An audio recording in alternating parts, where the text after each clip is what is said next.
Aperture Science, the best damned applied science company on Earth. For about a third of a millennium and a half now, mankind has waited for guys like us to come along. What do we do here?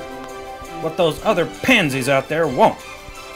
It is our job to bring the world into the future, right after we decide just what that future is.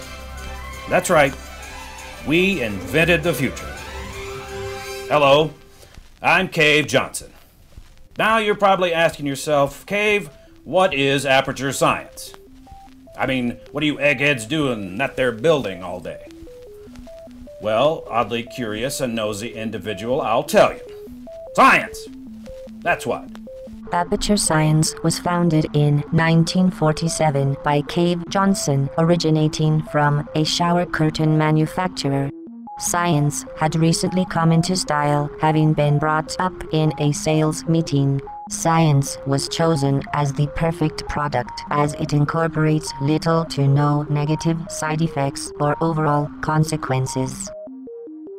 Mr. Johnson? A great man, a true visionary.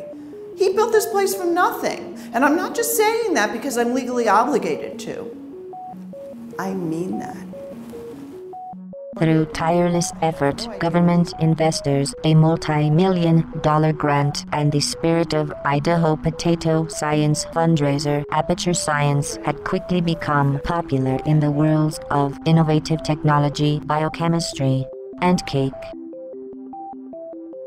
Upon expansion, Aperture grew through purchase of a 25,000-acre salt mine. You will now be briefed on a quick recollection of Aperture Science's complete operational history. Good. You are all caught up. The Aperture facility is wonderful. Actually, this place is powered by a private power plant that generates enough energy daily to power a small country for exactly 236 hours. In that time, we've made tremendous advances in conversion of power to measurement in hours. Corridors, exactly like this one, extend all throughout the facility, linking our various departments together. For example, through these doors are some of the major test chambers and experimental areas. We've basically been working a lot with quantum teleportation technology. Hey, whoa, hey, don't pay any attention. Actually, you might want to get back. There's some really unstable elements in here. They're not quite ready for human contact yet. Cheetahs, however. In any case, yeah, last person that was down here for an extended period of time, their bones turned to jelly. Not very good. So let's continue through here. To better get large scientific materials from one part of the facility to another, we installed a series of high-powered transport tubes. So now, instead of carrying a box from one room to another, we simply put the box into the tubes and receive it later. Although as these tubes have an infinite number of various directions, it may take up to 3 weeks to receive that box. Best 80 million we ever spent. After we moved on from shower curtains to science, of course, we had to make the damn place bigger. You ever try to construct a super colliding photon smasher in the basement? Let me tell you, it ain't no cakewalk in the picnic park. Now, up here, we've got all these pipes, and they're actually vital in transporting all types of different materials from... Core overheating. Nuclear meltdown imminent. Is it done? Okay, anyway. We simulate natural sunlight throughout the facility at all hours.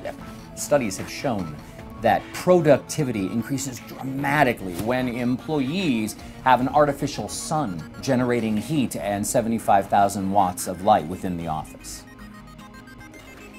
Obviously, as time goes on, science evolves, and we need to upgrade our facility. So, we figured it'd just be easiest to start at the bottom of the salt mines and build new buildings on top of the old buildings. Meanwhile, sealing off the old stuff with a big layer of concrete. And that pretty much prevents us from looking in towards the past, because here at Aperture, we look to the future. Literally, we can't look down there anymore. Generations depended on Mr. Johnson's work here. I mean, people everywhere were starting to buy Aperture products. One of our first big hits was a derivative of fiberglass insulation, specifically designed to be sweeter and slightly less toxic diet substitute gel. Whoa! Slow down there, Mary. You're really putting it away today. I am? I had no idea. Yeah, you've really been putting on the pounds lately. And you know, the girls at the office, they don't eat like you. Gosh, Ralph. Well, I've got to get to the office. See you later. And he didn't even kiss me goodbye. If only there was some way. Poor Mary. If only she knew about Aperture Science Repulsion Gel. Aperture Science Repulsion Gel? What's that?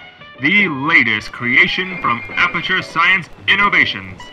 Just one spoonful of Aperture Science's repulsion gel goes down into the stomach and coats it with a thick layer of gooey blue goodness. Diets are now a thing of the past, as food gently bounces off the lining of your stomach and out the mouth. All the taste with none of the fat. Lightning fast, Aperture Repulsion Gel will slim you down, just in time to surprise that special someone. And it tastes good too. Ralph will be so happy. Gee, Mary, you look great. As thin as the girls at the office? Even thinner. Thank you, Aperture Science. Feeling chunky, don't you wear a frown. Aperture gels will slim you down. It was eventually pulled from the shelves upon discovery that it actually eroded the human digestive tract at an alarming rate. However, consumers who used the product before the recall, thin as rails. Aperture Science is responsible for dozens of household products and over 16,000 factory-recalled products. We were getting a lot of calls from the government, from the public, from everyone. They all wanted the same thing: more Aperture Science. So we gave them what they wanted. And once the mobs died down and the protesters got tired, well, that was just fine by us. Through promotional, regulatory, educational bylaws, and moral obligation, at this time we must now provide you with a fun fact. Thanks to research far beyond that of any other developers of mankind, birdkind, fishkind, or dogkind, these are just a few of many discoveries Aperture Science has made. The primary reason for our success, I would say that comes from the asbestos discovery in the salt mines, our testing initiative, and Mr. Johnson's leadership. It was during his prime that the company truly thrived. I mean, we were being led by a visionary, a Renaissance man. After all, it's our lack of a solid business plan that separates us from our competitors. Curtains, asbestos, and science. We grow closer to the future every day. When people ask me about my vision for the future, I've only got a few choice words for them. Jetpacks, molten beryllium, massive budget cuts. They said I couldn't fire a man for being in a wheelchair. Did it anyway. Ramps are expensive. We're always looking for the best and most cost-effective route to a better tomorrow. Aperture Science has always been a cornerstone in the world of applied science. I mean, agricultural chemistry, applied astrophysics, the moon landing. All things Aperture Science could have done much better. In the late 60s, we were involved in, well, legal issues. We hit a few bumps in the road, sure, but nothing we couldn't work around. We were basically bankrupt in the 60s. We had our successes, but a large amount of downfall was due to substantial losses to our competitors. Well, that and the discovery that the asbestos that the test chambers were made of were actually less deadly than the tests themselves. Allegedly. I'm sure a lot of you folks are worried those pencil-pushing, experiment-stealing mooks over at Black Mesa have got us beat. No, sir. because they got their lasers doesn't mean we can't pump out the Aperture Science Thermal Discouragement Beam, which is currently in development. It's not done yet, but it'll get there. We're expecting fully functional, deadly lasers in every home by 2043. Contact with the thermal discouragement beam has displayed physical injuries such as severe burns and vaporization. And sure, they had their fancy new transit system. Well, as I've been recording this, our lab boys have already drafted up blueprints for our, what's it called? The pneumatic diversity vent. No discrimination, no filters, just pure suction. Please note that there may be slight traces of discrimination in the non-discriminatory diversity vent. We've always had competition. I mean, since day one. Things have been tense since the race to see which company could develop a fully functional military-grade enhancement drug began. I mean, sure, steroid formulas were picked up for testing, and Aperture Science's praying mantis DNA injections were deemed inhumane and an act against God. But in the end, who has an unstoppable force of manus-men in their basement for a rainy day?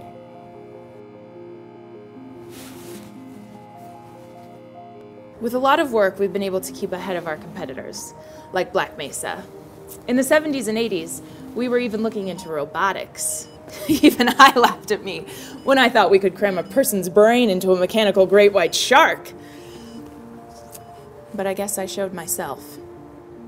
Studies of human brain shark robotics have displayed unique results in the study of marine biology and fish homicide. Yeah, I'm the construction manager.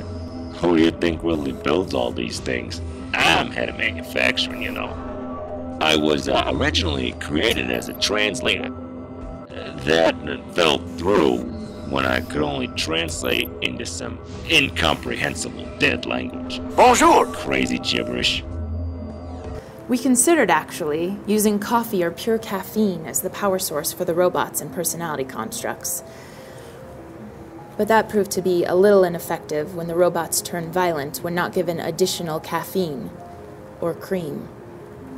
We were drafted into a contract with the military when we developed eye drops that increase night vision. So far, the only side effects are mild throbbing and sudden sharp pains. But we're working on that.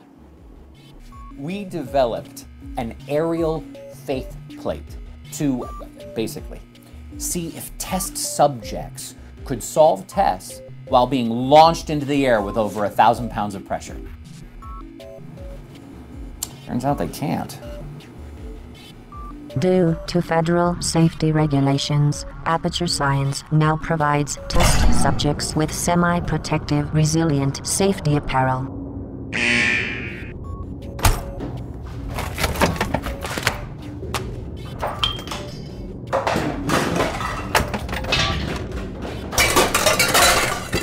Remember, courage is not the absence of fear. The excursion tunnel made quite a big splash when we showed it to investors, but it eventually got turned down. Something about liquefied asbestos tunnels being a biochemical threat of apocalyptic nature, or something like that. To better monitor the facility, we've actually been working on a disk operating system with the genetic lifeform processing code. So far, we've managed to reduce its attempts to kill everybody in the facility to about 39%, but we're working on it. We're trying to get it to about 40% within the next few weeks. How about Henry's work on the glass project? I don't.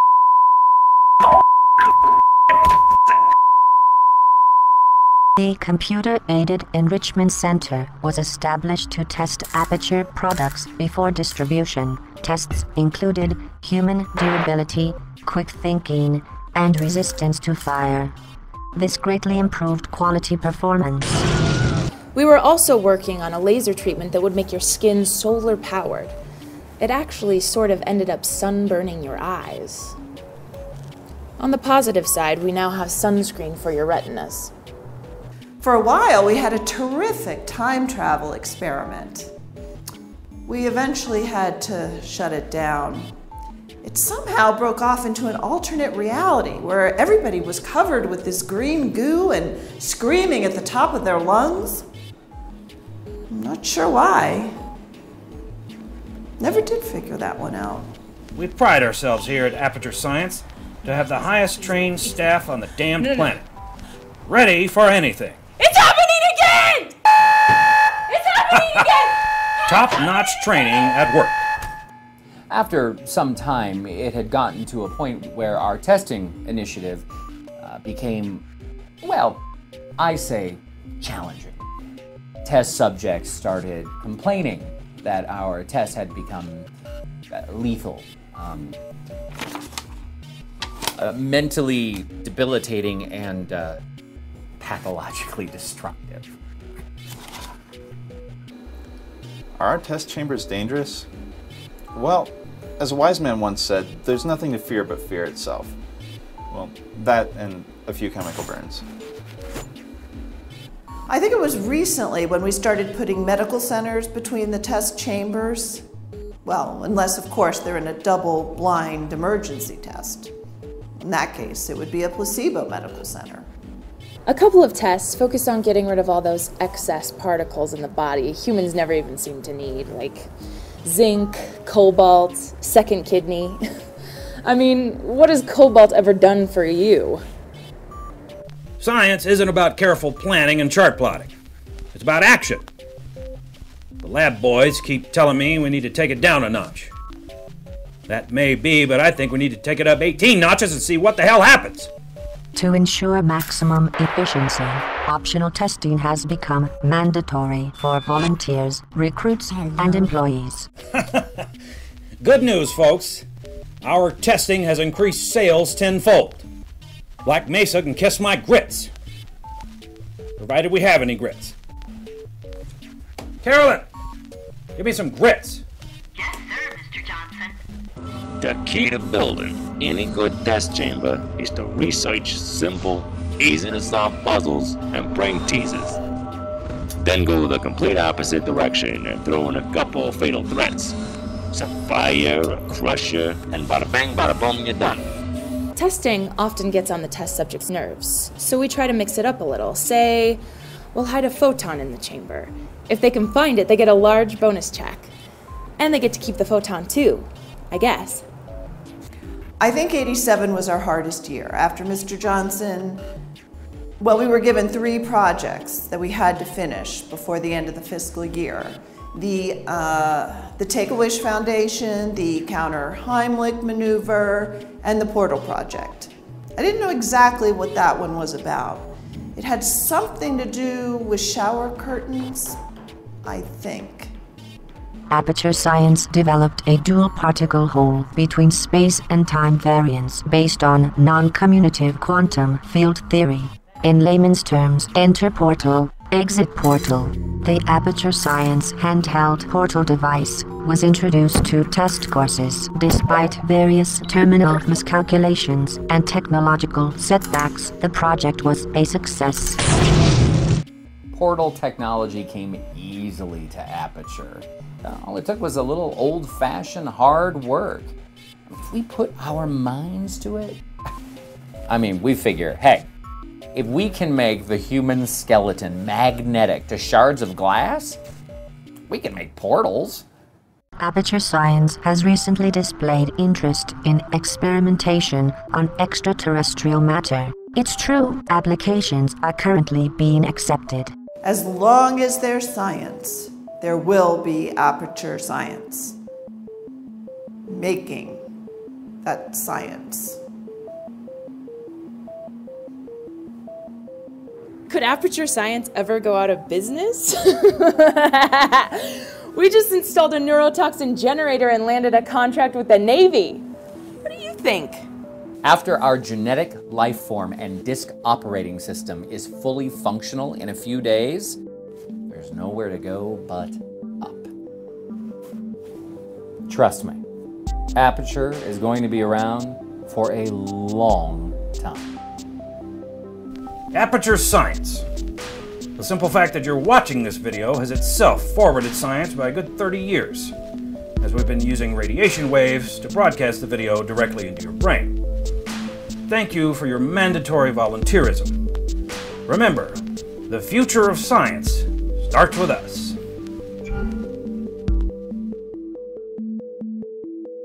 That was fun. It is so sad you will never see it though, because you will be dead. Back to testing.